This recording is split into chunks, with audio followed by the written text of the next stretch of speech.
प्यारे बच्चों, मेरे YouTube चैनल में आप सभी का स्वागत है। बच्चों, मैं आपको पढ़ा रही थी हिस्ट्री में पार्ट 2 का नाम है सल्तनत काल की शुरुआत, जिसको मैंने 2 वीडियो के माध्यम से आपको समझा दिया है। अब बच्चों, आज हम उसके अभ्यास के प्रश्न को करेंगे। तो चलिए बात करते हैं अभ्यास के प्रश्न की।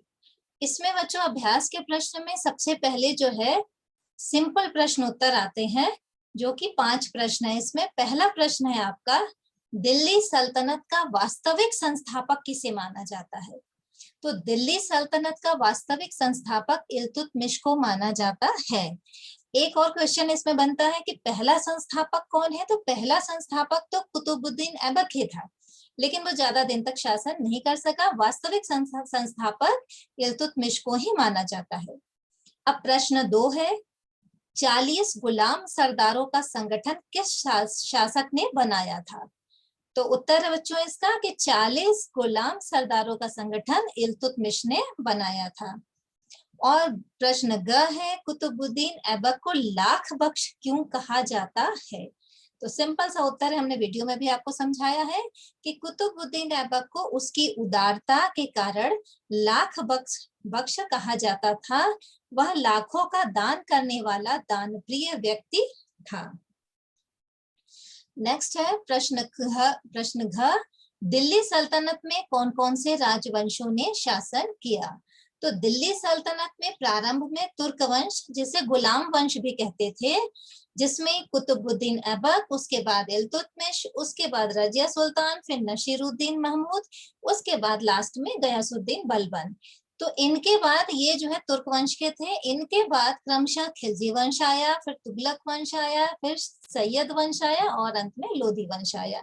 इन सभी राजवंशों ने इसमें यहाँ पर शासन किया।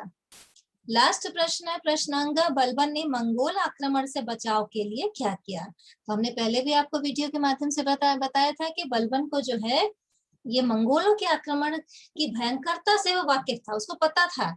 इसलिए उसने क्या किया कि बलबन ने मंगोल आक्रमणों से बचने के लिए सर्वप्रथम पुराने किलों या जो जिसको दुर्ग कहते हैं, उन दुर्गों की मरम्मत करवाई और उसके बाद नए किलों का भी निर्माण करवाया।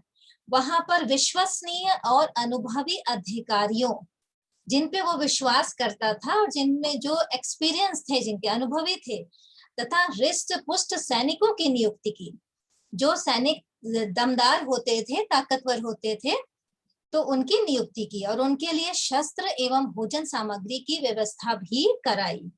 तो ये बलबन जो है जानता था मंगोल आक्रमण के बारे में, इसलिए उसने ये सारी सुविधाएं उपलब्ध कराई थी। बच्चों, अब आया आपका प्रश्न 2, सही मिलान कीजिए यानी जोड़े मिलाओ। इसमें पूछ रहा है अढ़ाई दिन का झोपड़ा किसने बनवाया था? तो उत्तर है आपका कुतुबुद्दीन ऐबक। दूसरा है टंका एवं जीतल। टंका एवं जीतल क्या है? ये सिक्का है। टंका चांदी का सिक्का था, जीतल तांबे का सिक्का था। ये मुद्रा व्यवस्था में सुधार लाने के लिए इसको इल्तुतमिश ने चलाया था। फिर प्रथम मुस्लिम महिला शासिका कौन थी? रजिया। और सिजदा और पायबोस किसने प्रारंभ किया था, यह प्रथा किसने चलाई थी? बलबन ने। तो ये तो हो गया बच्चों सही मिलान। अब आप देखिए रिक्त स्थानों की पूर्ति कीजिए। अढ़ाई दिन का झोपड़ा ने बनवाया था, किसने बनवाया था? कुतुबुद्दीन ऐबक ने, अजमेर में बनवाया था।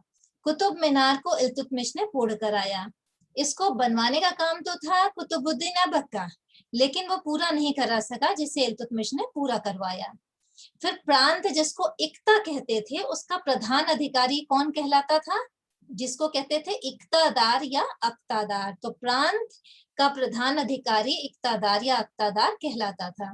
लास्ट है घ, इल्तुतमिश ने किसको अपना उत्तराधिकारी बनाया? रजिया को। इल्तुतमिश ने रजिया को अपना उत्तराधिकारी बनाया। तो बच्चों अब बात करेंगे अतिरिक्त प्रश्न की। तो पहला हमारा अतिरिक्त प्रश्न है, कुतुबुद्दीन ऐबक की मृत्यु कैसे हुई? इसका उत्तर है कुतुबुद्दीन ऐबक की मृत्यु सन 1210 ईस्वी में चौगान खेलते हुए घोड़े से गिरकर हो गई। दूसरा प्रश्न है, सिजदा तथा पायबोस का क्या अर्थ है? तो उत्तर है बच्चों इसका, सिजदा का अर्थ है घुटने पर बैठकर सुल्तान के सामने सर झुकाना, तथा पायबोस का अर्थ है सुल्तान के चरणों को चूमना। अगला प्रश्न है, मंगोल कौन थे?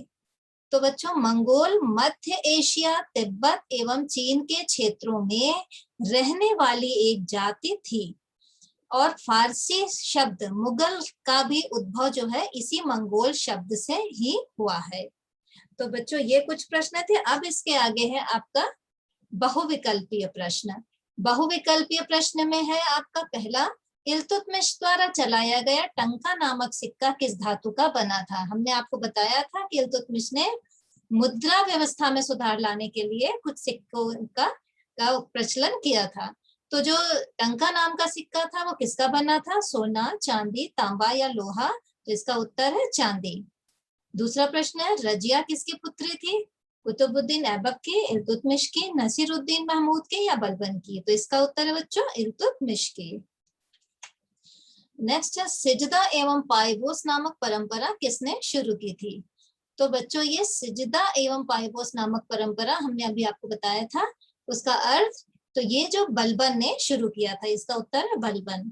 अब पूछ रहा है बलबन गद्दी पर कब बैठा? तो बलबन सन 1265 ईस्वी में गद्दी पर बैठा। अगला है, कुतुबुद्दीन ऐबक किस वंश का था? सैयद वंश, खिलजी वंश, लोदी वंश या मामलूक वंश? तो इसका उत्तर है कुतुबुद्दीन ऐबक मामलूक वंश का था। कुतुबुद्दीन ऐबक ने 2.5 दिन का झोपड़ा नामक मस्जिद कहाँ बनवाई थी? तो बच्चों ये कुतुबुद्दीन ने इस झोपड़े को, ये जो है मुस्लिम पद्धति का ये पहला झोपड़ा था जिसे इसने अजमेर में बनवाया था।